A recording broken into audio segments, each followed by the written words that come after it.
বিএনপির সঙ্গে আন্দোলনে থাকা বেশিরভাগ দলই এখন কাগজে কলমে। জাতীয় নির্বাচন এলেই তৎপর হওয়া এসব দলের নেই কোনো রাজনৈতিক কর্মকাণ্ড। কিছু দলের কেন্দ্রীয় কার্যালয় থাকছে তালাবদ্ধ। তাদের নিয়ে কিভাবে দাবি আদায় এ প্রশ্নে বিএনপি নেতারা বলছেন, অর্থ ছাড়াও কর্মী সংকটে এই বেহাল অবস্থা। জাতীয় নির্বাচনের আগে দাবি আদায়ে ২০ দলীয় জোট ভেঙে যুগপৎ আন্দোলন কর্মসূচি দিয়ে মাঠে নামে বিএনপি। ৩৯টি দলের সঙ্গে আলোচনার পর দেয়া হয় হরতাল, অবরোধ সহ নানা কর্মসূচি। তখন কয়েকটি শরিক দলের নেতাকর্মীদের ঝটিকা মিছিলও দেখা গেছে রাজপথে। তবে minority party, Bangladesh Muslim League, Islamic Party, Islamic Front সহ যুগপৎ কর্মসূচিতে থাকা বেশিরভাগ দলকেই আলাদা করে চোখে পড়েনি। ভোটের আগে পরে থাকে না তাদের কর্মসূচি। বছরের বেশিরভাগ সময় অফিস তালাবদ্ধ। বিএনপির সাথে থাকা ২-৩টি দল ছাড়া বাকিদের সারা দেশে কোনো কার্যক্রম নেই বলেও জানান যুগপৎ আন্দোলনে থাকা দলগুলোর নেতারা। বাংলাদেশ ব্যাপী সাংগঠনিক তৎপরতা চালানোর মতো শক্তি আসলে বাংলাদেশের ২-৪টা রাজনৈতিক দল ছাড়া অন্য কারো রাজনৈতিক দলগুলোর নেই। রাজনৈতিক কর্মকাণ্ড পরিচালনা করা অত্যন্ত কঠিন এবং ব্যয়বহুল একটা বিষয়। আপনার অ্যালাইনমেন্টটাকে যত বেশি আপনি তৈরি করতে পারেন, এটা মানুষের আস্থার জায়গাটা, ভরসার জায়গাটা তত বেশি এটা বৃদ্ধি পায়। ভবিষ্যতে যখন আন্দোলন টানা বাঁধবে তখন এই দলগুলোর কার্যক্রম বা তাদের তৎপরতা এটা আরও বৃদ্ধি পাবে। তবে বিএনপির সঙ্গে যুগপৎ আন্দোলনে থাকা কয়েকটি নতুন ও ছোট দল নানা ইস্যুতে কর্মসূচি নিয়ে ভোটের পরও চেষ্টা করছে রাজপথে থাকতে। বিএনপির সাথে আমাদের আলোচনা চলছে। আন্দোলন মুভমেন্ট জোরও থাকতে পারে, আস্তে হতে পারে। সব দল তো সবসময় মাঠে থাকতে পারে না। এই প্রশ্নে বিএনপি নেতারা বলছেন, ছোট দলে কর্মী সমর্থক কম থাকলেও বৃহত্তর স্বার্থে তাদের নিয়েই দাবি আদায়ের আন্দোলনে থাকবেন তারা। বিএনপি বর্তমানে যে কিছু বিরোধী দলের সাথে যুগপৎ আন্দোলনে আছে, এটির প্রয়োজনীয়তা অনস্বীকার্য।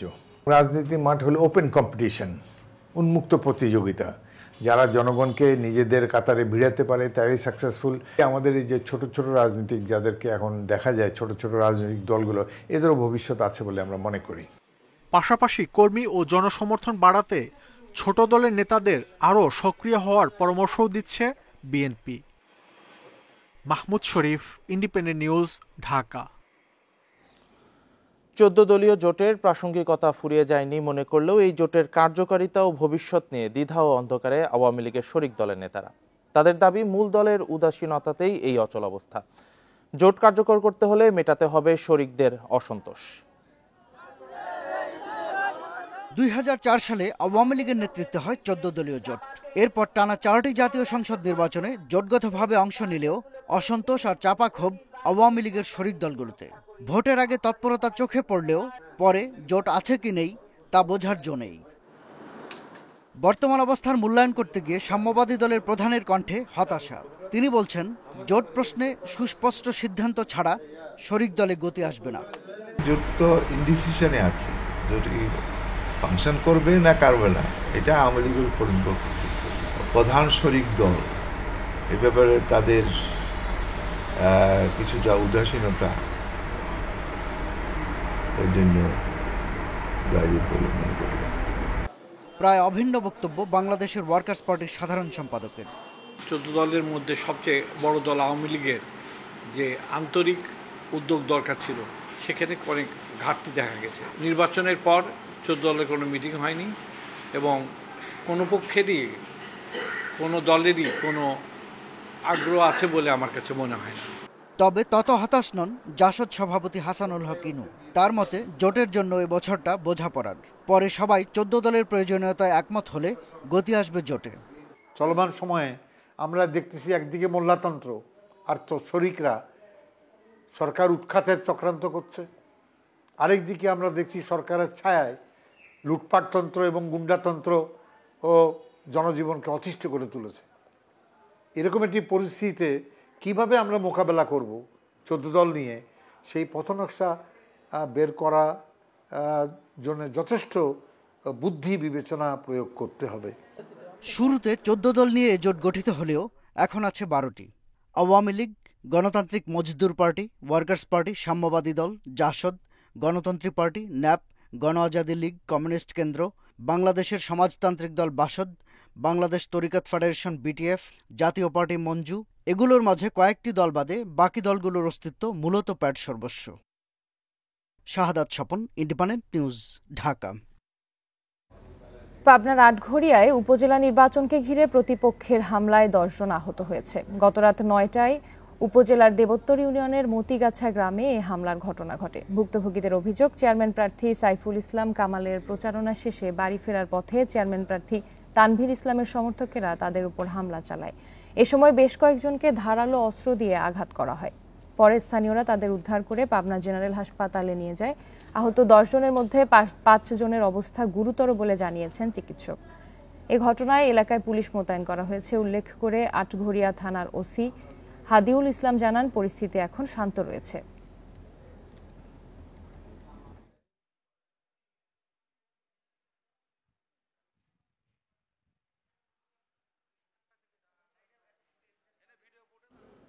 সৈয়দপুর বিমানবন্দরের রানওয়েতে বৈদ্যুতিক ত্রুটির কারণ এখনো চিহ্নিত করা যায়নি। এদিকে এর জেরে রোববার সন্ধ্যা থেকে 3টি ফ্লাইট বাতিল হয়। ভোগান্তিতে পড়েন 150 শতাধিক যাত্রী। বিমানবন্দরের ব্যবস্থাপক সুপ্লব কুমার ঘোষ জানান, রোববার সন্ধ্যা থেকে রানওয়েতে আলো জ্বলছে না। এ কারণে রাতে ফ্লাইট ওঠানামা বন্ধ রাখা হয়েছে। রানওয়ের লাইটের কেবল মাটির নিচে থাকায় কোথায় ত্রুটি তা শনাক্তে কিছুটা সময় লাগছে। বিমানবন্দরে উন্নয়ন কাজ চলমান থাকায় বৈদ্যুতিক সংযোগ কাটা পড়তে পারে, তবে সুনির্দিষ্ট কারণ এখনো চিহ্নিত করা যায়নি বলে জানান তিনি। দেশের অভ্যন্তরীণ বিমানবন্দরগুলোর মধ্যে অন্যতম ব্যস্ত সৈয়দপুর বিমানবন্দর। এটি আঞ্চলিক বিমানবন্দরে উন্নীত করার কাজ চলছে।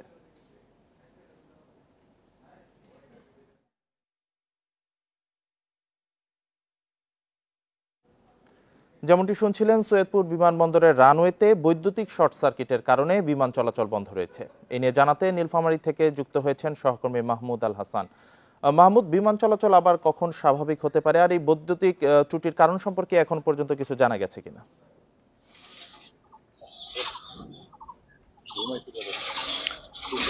গতকাল বিকেল 5:15 বিমানবন্দর কর্তৃপক্ষ বুঝতে পারে যে তাদের যে নাইট ল্যান্ডিং সিস্টেম সেটি ফল করেছে এবং তার রানওয়ের কিন্তু কোনো লাইটই জ্বলছে না।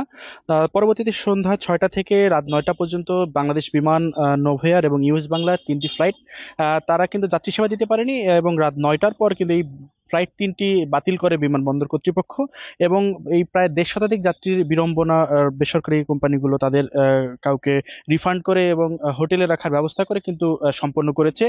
কিন্তু এই যে বৈদ্যুতিক যে রানওয়েতে বৈদ্যুতিক যে সমস্যা, সেই সমস্যাটি এখন পর্যন্ত নির্দিষ্ট করে চিহ্নিত করতে পারেনি বিমানবন্দর কর্তৃপক্ষ। বিমানবন্দরের ম্যানেজার সুপ্লব কুমার ঘোষ তিনি যেটি বলছেন যে গতকাল সন্ধ্যা থেকে আজ সকাল পর্যন্ত তাদের প্রকৌশল বিভাগ কিন্তু এই ত্রুটিটি খুঁজে বের করার জন্য তারা কাজ করে যাচ্ছে, তবে এখন পর্যন্ত ত্রুটি খুঁজে পায়নি তারা, এবং তারা যেটি বলছে যে তাদের যে প্রকৌশল বিভাগ তারা কাজ করছে, সন্ধ্যা নাগাদ তারা এই সমস্যাটা সমাধান করতে পারবে বলে প্রত্যাশা করছে। তবে সামগ্রিকভাবে যে বিষয়টি আমরা এখানে বিভিন্ন বেসরকারি যে এয়ার কোম্পানিগুলো রয়েছে তাদের সাথে কথা বলছি, তারা এখন পর্যন্ত কিন্তু নিশ্চিত নয় যে এই সমস্যাটা আসলে কবে নাগাদ বা কখন কিভাবে তারা সমস্যার সমাধান হবে। চিহ্নিত না হওয়া পর্যন্ত কিন্তু তারা এখন নির্দিষ্ট করে কোনো কিছু বলতে পারছে না যে পরবর্তী বিমান কখন আসলে স্বাভাবিকভাবে চলাচল করবে। যদিও এখানে প্রথম বিমান কিন্তু সকাল 8:15 এখানে প্রথম অবতরণ করে, সেটি এখন পর্যন্ত ঢাকা থেকে উঠেনি।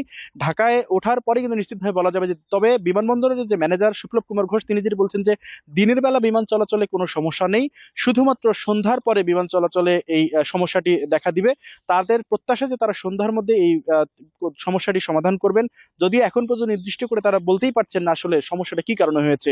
একইভাবে কিন্তু তারা এখানে বিমানবন্দরে কিন্তু সম্প্রসারণ ও উন্নয়ন কাজ চলছে। ধারণা করা হচ্ছে যে উন্নয়ন কাজ চলমান থাকার জন্য রানওয়ে দুই দিকেই কিন্তু মাটি কাটার কাজ চলছে, সেখানেও তার কাটা যেতে পারে বলে ধারণা করা যাচ্ছে। তবে নির্দিষ্ট করে তারা বলতে না পারার কারণে কিন্তু এখন পর্যন্ত সময়টিকে তারা কেউ কোনো কর্তৃপক্ষই বলতে পারছে না। তবে বিমানবন্দরের যে ম্যানেজার তিনি বলছেন যে সন্ধ্যার মধ্যে ঠিক হবে, তবে এই বিষয়ে একটি এখন পর্যন্ত নির্দিষ্ট করে বলা যাচ্ছে না।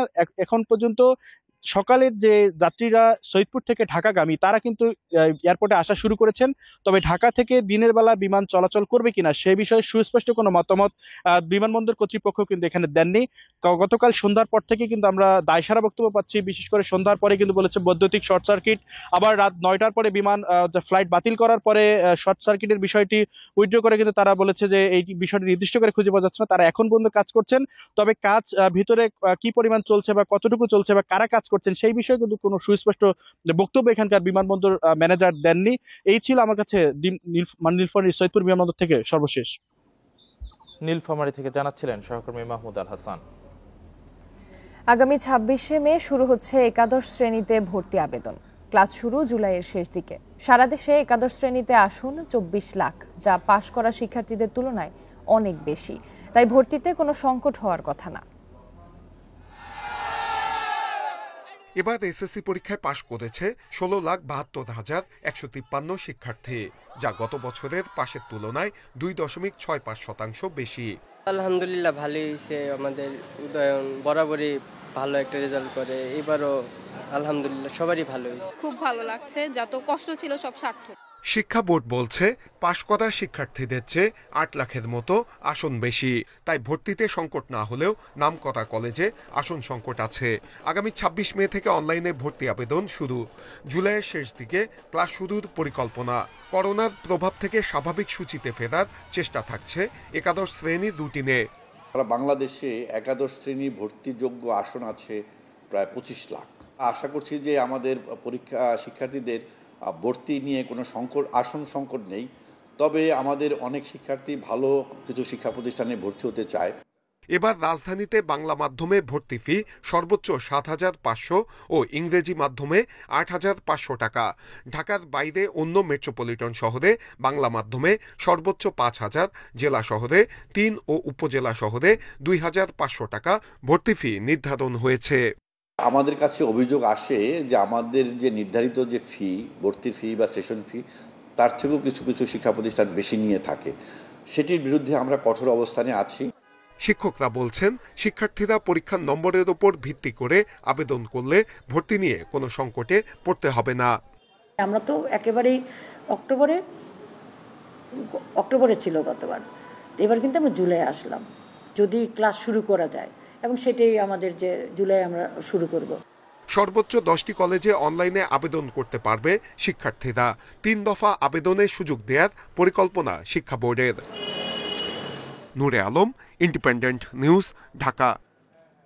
এবার এসএসসি ও সমমানের পরীক্ষায় অংশ নিলেও 51 প্রতিষ্ঠানের 370 জন শিক্ষার্থীর কেউই উত্তীর্ণ হতে পারেনি।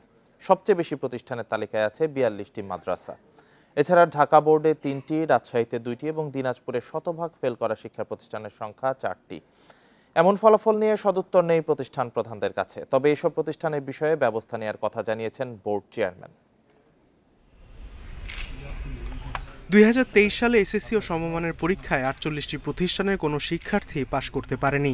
এবার সেই সংখ্যা বেড়ে হয়েছে 51টি। ঢাকা বোর্ড থেকে 3টি, রাজশাহী থেকে 2টি ও দিনাজপুর থেকে 4টি শিক্ষা প্রতিষ্ঠানের কেউ এসএসসিতে উত্তীর্ণ হতে পারেননি। এছাড়া মাদ্রাসা শিক্ষা বোর্ডে সবচেয়ে বেশি 42টি প্রতিষ্ঠানের ফলাফল শূন্য। দিনাজপুরে চৌমুহনী মডেল মাধ্যমিক বিদ্যালয় 1998 সালে প্রতিষ্ঠিত হলেও এনপিওভুক্ত হয় এবার। মানবিক বিভাগের 4 জন মেয়ে এবং 2 জন ছেলে পরীক্ষায় অংশগ্রহণ করলেও কৃতকার্য হয়নি একজনও। আমরা যখন এটা হয়ে 9-10 পাইলাম, তখন আমরা ওখান থেকে নিয়ে আসে পরীক্ষার করছি। আর আমি না অসুস্থ। পরীক্ষায় অংশ নিয়ে একজনও পাশ না করা প্রতিষ্ঠানের বিষয়ে মন্ত্রণালয়ের সিদ্ধান্ত বাস্তবায়নের কথা জানিয়েছেন বোর্ড চেয়ারম্যান। গত 3 বছরে যারা 0 পাস করেছে এরকমের তথ্য নিয়ে আলোচনা হয়েছে মন্ত্রণালয়ে। তারা তথ্য চেয়েছে, তারা সিদ্ধান্ত জানাবে। এবারে যারা 0 পাস করেছে তাদের তথ্য নিশ্চয়ই তারা জানতে চাইবে এবং সিদ্ধান্ত জানাবে, সেরকমের ব্যবস্থা নেওয়া হবে। এবার 9টি মাধ্যমিক বিদ্যালয়ের 55 জন ও 42টি মাদ্রাসা থেকে 315 জন শিক্ষার্থী পরীক্ষায় অংশ নেন। তাদের একজনও উত্তীর্ণ না হওয়ায় প্রশ্ন উঠেছে শিক্ষকদের পাঠদান নিয়ে। Sadekur Rahman Siddiqui, Independent News. দিনাজপুর বোর্ডের অধীনে এবারে এসএসসি ও সমমানের পরীক্ষায় অংশ নিয়ে 4টি প্রতিষ্ঠানের শতভাগ শিক্ষার্থী উত্তীর্ণ হতে পারেননি। এ বিষয়ে আরো জানাতে দিনাজপুর থেকে যুক্ত হয়েছেন সহকর্মী ASM আলমগীর। আলমগীর, 4টি প্রতিষ্ঠানের একজনও পাশ করেনি, তো বোর্ড আসলে কি ব্যবস্থা নিতে যাচ্ছে এই শিক্ষা প্রতিষ্ঠানের বিরুদ্ধে, এবং এই শিক্ষা প্রতিষ্ঠানের প্রধানরা আসলে কি বলছেন এই ভয়াবহ ফলাফলের বিষয়ে?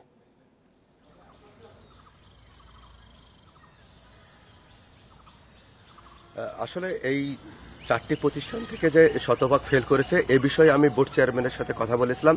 বোর্ড চেয়ারম্যান আমাদেরকে জানিয়েছে যে ইতিপূর্বে যেসব বিদ্যালয় থেকে শতভাগ ফেল করেছে এ বিষয়ে তারা মন্ত্রণালয়কে জানিয়েছে এবং মন্ত্রণালয় নিয়ম অনুযায়ী যে ব্যবস্থা নেওয়ার সেটি ব্যবস্থা নিয়েছে এবং এবছরও তারা সেই 4টি শিক্ষা প্রতিষ্ঠানের তথ্য মন্ত্রণালয় পাঠাবে এবং সংশ্লিষ্ট মন্ত্রণালয় প্রয়োজনীয় ব্যবস্থা গ্রহণ করবে।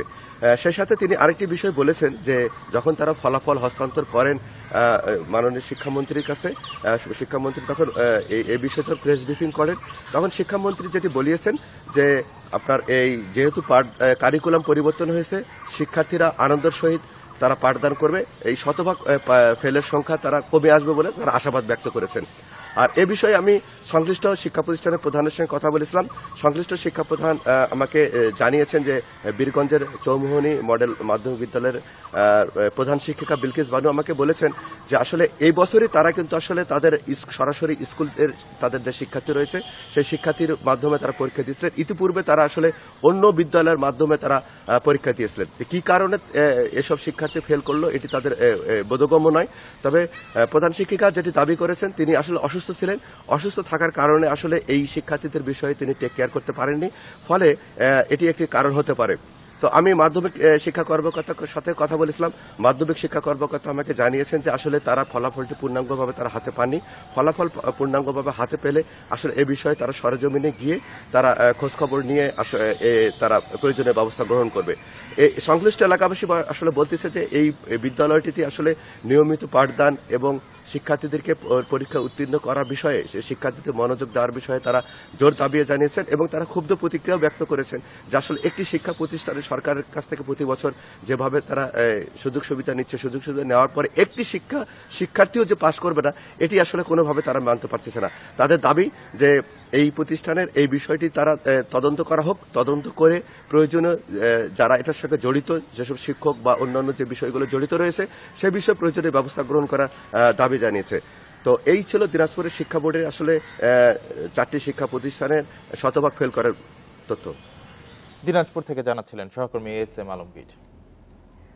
এসএসসি পরীক্ষার পাশের হারে সবচেয়ে পিছিয়ে সিলেট শিক্ষা বোর্ড। এবার এই বোর্ডে জিপিএ 5 সামান্য বাড়লেও কমেছে পাশের হার। গত বছর 76.06% শিক্ষার্থী পাশ করলেও এবার তা কমে দাঁড়িয়েছে 73.35। শিক্ষার্থীদের পড়ালেখায় অমনোযোগ, বিদেশে যাওয়ার প্রবণতা এবং দক্ষ শিক্ষক ও সঠিক দিক নির্দেশনার অভাবেই খারাপ ফল বলে মত অনেকের। বোর্ড বলছে মানবিক বিভাগ থেকে বেশি ফেল করায় কমেছে পাশের হার। 2022 সালে ভয়াবহ বন্যার পর এসএসসি ও সমমানের পরীক্ষায় সবচেয়ে খারাপ ফল হয় সিলেট শিক্ষা বোর্ডে। গত বছরও 9টি বোর্ডের মধ্যে সিলেটের অবস্থান ছিল 7ম। আর এবার পাশের হারে একেবারে তলানিতে প্রবাসী অধ্যুষিত এই অঞ্চলের পরীক্ষার্থীরা। সিলেট শিক্ষা বোর্ড থেকে এবার 1,09,073 জন পরীক্ষায় অংশ নিয়ে পাশ করেছে 80,006 জন। এর মধ্যে জিপিএ 5 পেয়েছে 5,471 জন পরীক্ষার্থী। আশানুরূপ ফল না হওয়ায় হতাশা ছড়ছে অনেকের কথায়। 2 জন মনে হয় বিদেশে চলে গেছিল, এই জন্য পরীক্ষা দিতে পারে নাই বেশি। আর তো ফুল সিলেবাসে পরীক্ষা হলো, বাচ্চাদের উপর একটু চাপ হয়ে গেছে, কিন্তু ওরা মোটামুটি কভার করে নিচ্ছে, কিন্তু পার্সেন্টেজটা কেন কম আসছে জানি না।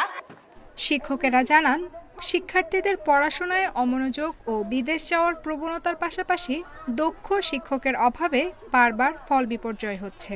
আসলে শিক্ষার্থীদের প্রচেষ্টার অভাব অবশ্যই আছে, বা অভিভাবকদের আর বিদেশ গমন হয়তো বা একটা কারণ থাকতে পারে এটার মধ্যে।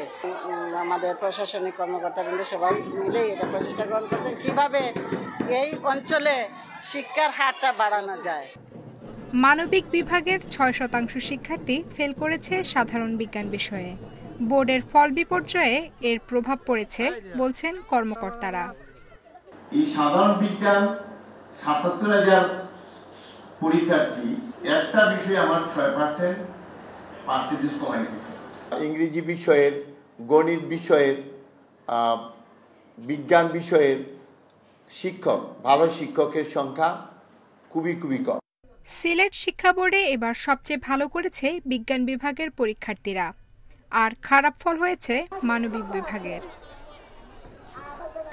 Independent news. ভিসা ইস্যুর মেয়াদ শনিবার শেষ হলেও ভিসা পায়নি 11,000-এর বেশি হজযাত্রী।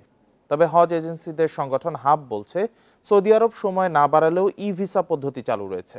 রোববার ধর্ম মন্ত্রণালয় বলেছে, নিবন্ধন করা সবাই সৌদি আরব যেতে পারবেন। হজ চুক্তি অনুযায়ী 29 এপ্রিলের মধ্যে ভিসা প্রক্রিয়া শেষ করতে বলেছিল সৌদি আরব, কিন্তু বাড়ি ভাড়া সহ আনুষঙ্গিক কাজ শেষ না হয় মেয়াদ বাড়ানো হয় আরও 2 দফা। সবশেষ শনিবার ভিসা ইস্যুর সময় শেষ হলেও 11,000-এর বেশি হজযাত্রী ভিসা পাননি। এরই মধ্যে সময় বাড়ানোর আবেদন করেছে ধর্ম মন্ত্রণালয়। তারা আশা করছে নিবন্ধন করা সবাই হজে যেতে পারবেন। 83,711 জনের এনরোলমেন্ট করা আছে ভিসা সিস্টেম। এখন শুধুমাত্র সাবমিট করলে হয়ে যাবে। আমরা এই সংখ্যা উল্লেখ করেই তাদেরকে জানিয়েছি এবং তাদের কাছে বিষয়টা বিবেচনাধীন আছে। আমরা আশা করছি খুব শীঘ্রই এটা জানতে পারবো। আমরা কোনো অনিশ্চয়তা এই কারণে চিন্তা করছি না, কারণ যেহেতু সৌদি সরকারের কাছে এবং সৌদি হজ সিস্টেমে আমাদের এনরোল করা আছে এবং এই সংখ্যা জানিয়েই তাদেরকে বলা আছে। এখনও ভিসা না পাওয়া বেশিরভাগই বেসরকারি হজযাত্রী। এজেন্সিদের সংগঠন হাব বলছে, সৌদি আরব সময় না বাড়ালেও ই ভিসা পদ্ধতি চালু রয়েছে, তাই চাইলেই ভিসা করতে পারছে এজেন্সিগুলো। অন্যান্য বছর কিন্তু হজ ফ্লাইট শেষ হওয়ার 1 সপ্তাহ আগ পর্যন্ত ভিসা ইস্যু চলমান থাকে। এবছর হয়তো একটু আগে বন্ধ করার একটা সিদ্ধান্ত নিয়েছিল সৌদি সরকার, তবে এখনো এই ভিসা আর সিস্টেমটি কিন্তু চালু আছে। ভিসা ইস্যু হচ্ছে, এটা বন্ধ হয় নাই। সো আমাদের ভিসা করতে কোনো সমস্যা নাই। আর ভিসা আমরা বাংলাদেশ অন্যান্য দেশ থেকে এগিয়ে আছে। ইন্ডিয়া, পাকিস্তান থেকে আমরা আরো ভিসার সংখ্যা, ইস্যুর সংখ্যা এগিয়ে আছি। 9 মে থেকে রোববার দুপুর পর্যন্ত 28টি ফ্লাইটে সৌদি আরবে গেছেন 11,017 যাত্রী। Adilur Rahman, independent news, Dhaka. অবৈধ সেট টপ বক্স আমদানিকারকদের বিরুদ্ধে কঠোর ব্যবস্থা নেবে সরকার। এজন্য গোয়েন্দা নজরদারি চলছে বলে জানিয়েছেন ডাক, টেলিযোগাযোগ, তথ্য প্রযুক্তি প্রতিমন্ত্রী জুনাইদ আহমেদ পলক। বঙ্গবন্ধু স্যাটেলাইট উৎক্ষেপণের 6ষ্ঠ বার্ষিকীতে তিনি এই কথা জানান। এদিকে দেশে বঙ্গবন্ধু স্যাটেলাইট ছাড়া কোনো দেশি বিদেশি কোনো টিভি চ্যানেল সম্প্রচারের অনুমতি না দিতে বিটিআরসিকে আহ্বান জানিয়েছেন বাংলাদেশ স্যাটেলাইট কোম্পানির চেয়ারম্যান।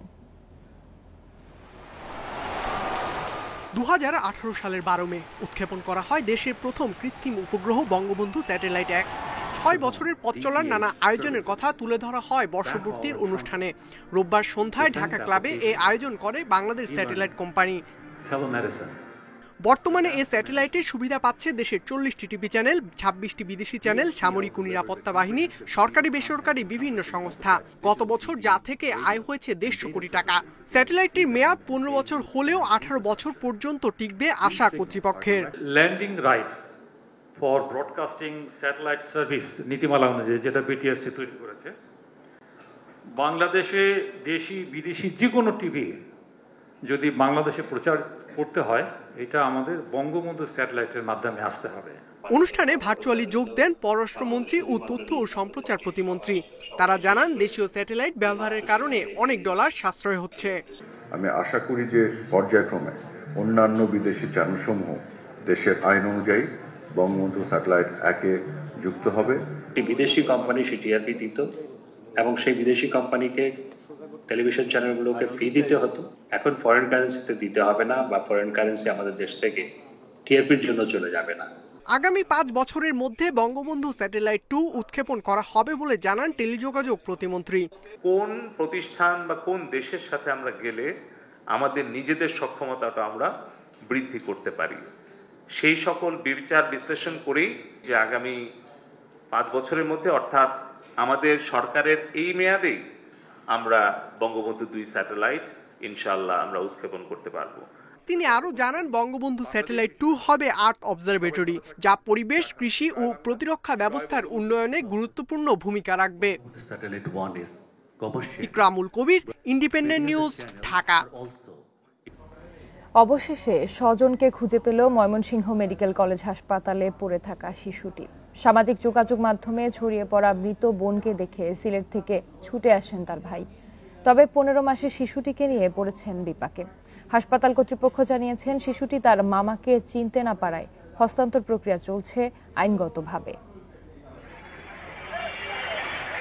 গত 10 মে ভোরে রক্তাক্ত অবস্থায় ময়মনসিংহ মেডিকেলে অজ্ঞাত পরিচয়ে ভর্তি করা হয় এক মা ও তার শিশু সন্তানকে।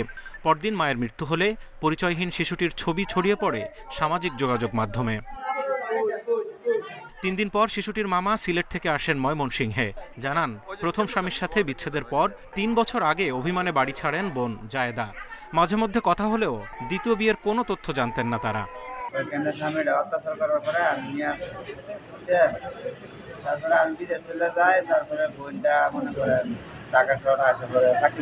হাসপাতালে আসার পর 15 মাসের শিশুটিকে বুকে তুলে নেন মামা, কিন্তু অপরিচিত হওয়ায় তার কাছে যাচ্ছে না শিশুটি। হাসপাতালের তত্ত্বাবধানে থাকা শিশুটিকে হস্তান্তরের প্রক্রিয়া চলছে আইনগতভাবে। পরশুদিন রাতের বাচ্চার মা মারা গেছে, তারপরে বাচ্চাটা এখানেই আছে এবং বাচ্চারা আমাদের এখানে যে নার্সিং ইনচার্জ ছিল তার দায়িত্বেই ছিল এবং তার সাথে সাথে আরও যারা, যেহেতু এটা একটা মানবিক ব্যাপার, আরও যে রুগী যারা আশেপাশে ছিল তারা বাচ্চাটার যত্ন নিয়েছে। লিগ্যাল গার্জিয়ান না পাওয়া যায় ততক্ষণ পর্যন্ত আমাদের নিরাপত্তায়, আমাদের তত্ত্বাবধানে, আমাদের যত্নে, আমাদের চিকিৎসায় বাচ্চা থাকবে। বাচ্চাটির পরিচয় মেলায় খুশি পরিচর্যাকারী রোগী ও নার্সরা। মাহারা শিশুটি স্বজনদের কাছে বড় হবে আশা সবার। আমরা সবাই তারে অন্যভাবে রাখছি, রাখার পরে এখন উনার মা, ওই মামা, আরো কে আসছে। বাচ্চাটাকে আমি মনে করি তার সঠিক আত্মীয়র কাছে যদি পৌঁছায় দেওয়া যেত তাহলে বাচ্চার জীবনটা বাঁচত। নার্সেরাও দেখছে, ওরাও খুশি হয়েছে, আমরাও খুশি হয়েছি, ডাক্তাররাও খুশি হয়েছে, হ্যাঁ পরিবারটা ফিরে পেয়েছে। মা ও সন্তান কিভাবে আহত হয়েছিলেন তা নিয়ে আছে ধোঁয়াশা। এই ঘটনায় সড়ক পরিবহন আইনে ভালুকা থানায় মামলার পর তদন্তে নেমেছে পুলিশ। Independent news. যমুনা নদীর উপর দ্রুত এগিয়ে চলছে বঙ্গবন্ধু রেল সেতুর কাজ। এবছরের ডিসেম্বরে সব কাজ শেষ হবে। এতে রেল যোগাযোগে গতি আসবে, বাড়বে ব্যবসা বাণিজ্য। তবে সেতু থেকে জয়দেবপুর পর্যন্ত সিঙ্গেল লেন হওয়ায় কাঙ্ক্ষিত সুবিধা পাওয়া নিয়ে রয়েছে সংশয়। এই অবস্থায় এই রুট ডাবল লেন করার দাবি ব্যবসায়ীদের। যমুনার বুকে এখন দৃশ্যমান বঙ্গবন্ধু রেল সেতু। এরই মধ্যে টাঙ্গাইল অংশে মূল সেতুর কাজ প্রায় শেষ। স্টেশন নির্মাণ ও সেতুর উপর লাইন বসানোর কাজ চলছে, যা আগস্টের মধ্যে শেষ হবে। আর সিরাজগঞ্জ অংশের কাজ শেষ হবে ডিসেম্বরে। প্রকল্পের কাজ যথাসময়ে শেষ হবে আশা নির্মাণ সংশ্লিষ্টদের। এরপর সেতুটি ট্রেন চলাচলের জন্য উন্মুক্ত করে দেয়া হবে।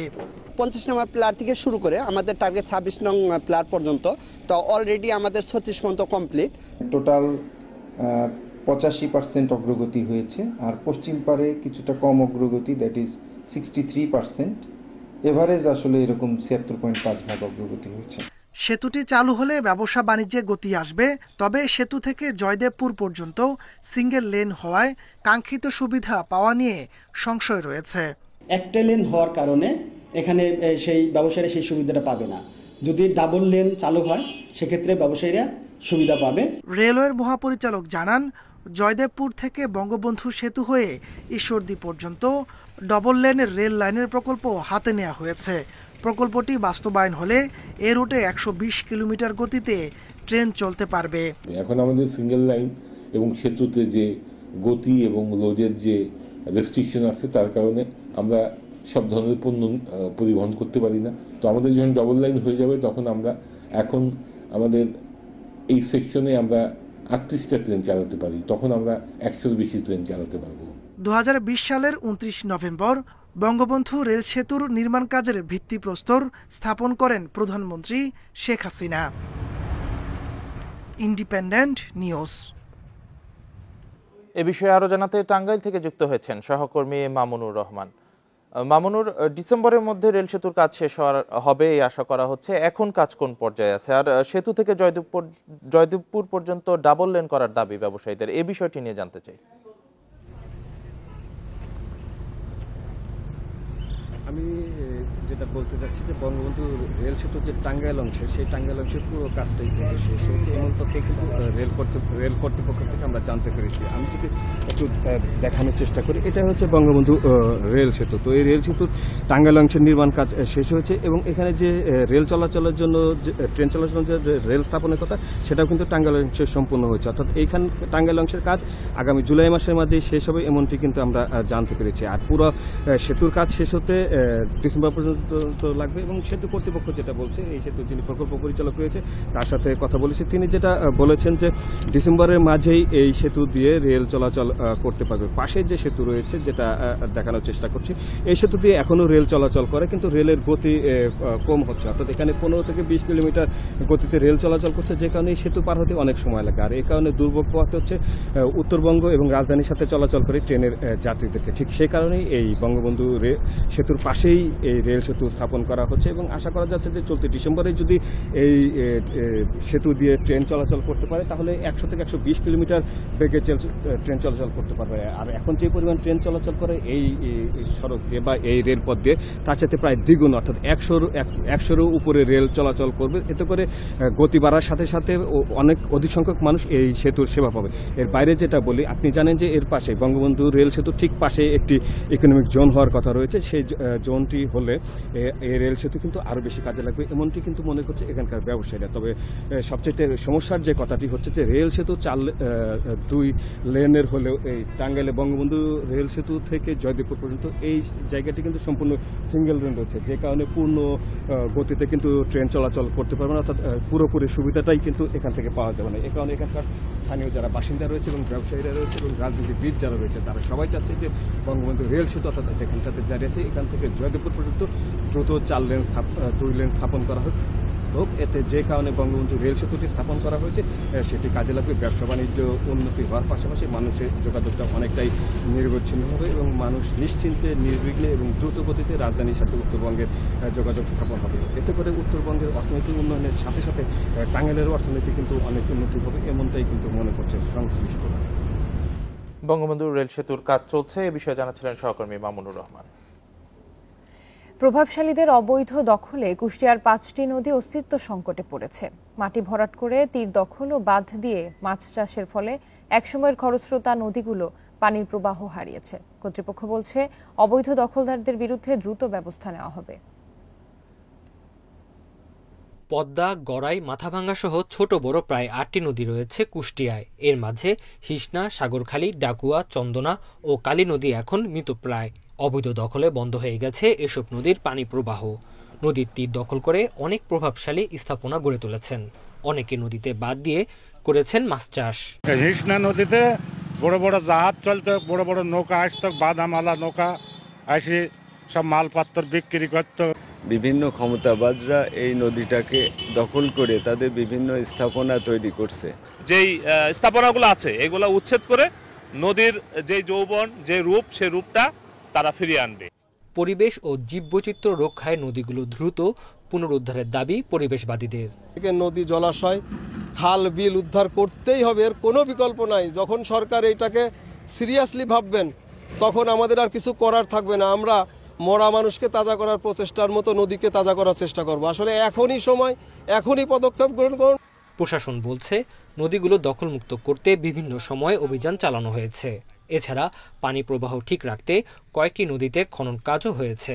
এই নদীগুলোর খননের ব্যাপারে বিশেষ করে হিসনা, সাগরখালী, ডাকুয়া এবং কালীগঙ্গা নদী, এগুলো খননের ব্যাপারে আমরা ইতিমধ্যে কার্যক্রম শুরু করছি এবং ডিপিপি দাখিল করা আছে। আর ইতিমধ্যে নদীগুলোর যে অবৈধ স্থাপনাগুলো গড়ে উঠছে, সেগুলোর আমরা তালিকা প্রস্তুত করছি। অবৈধ দখলদারের যে তালিকা প্রস্তুত করা হয়েছে, সেই তালিকা অনুসারে ইতিমধ্যে আমরা কিছু দখল আর উচ্ছেদের কার্যক্রম গ্রহণ করেছি এবং এটি আমাদের প্রতিনিয়ত এই কার্যক্রম চলমান থাকবে। এটি একটি রুটিন কাজ। পানি উন্নয়ন বোর্ডের তালিকা অনুযায়ী কুষ্টিয়ায় 3000 দখলদার রয়েছে। Independent news. এই ছিল এখনকার সংবাদে। ইন্ডিপেন্ডেন্ট টেলিভিশনের সব খবর আরো বিস্তারিত জানতে চোখ রাখুন ফেসবুক, ইউটিউব, এক্সে। ধন্যবাদ সবাইকে।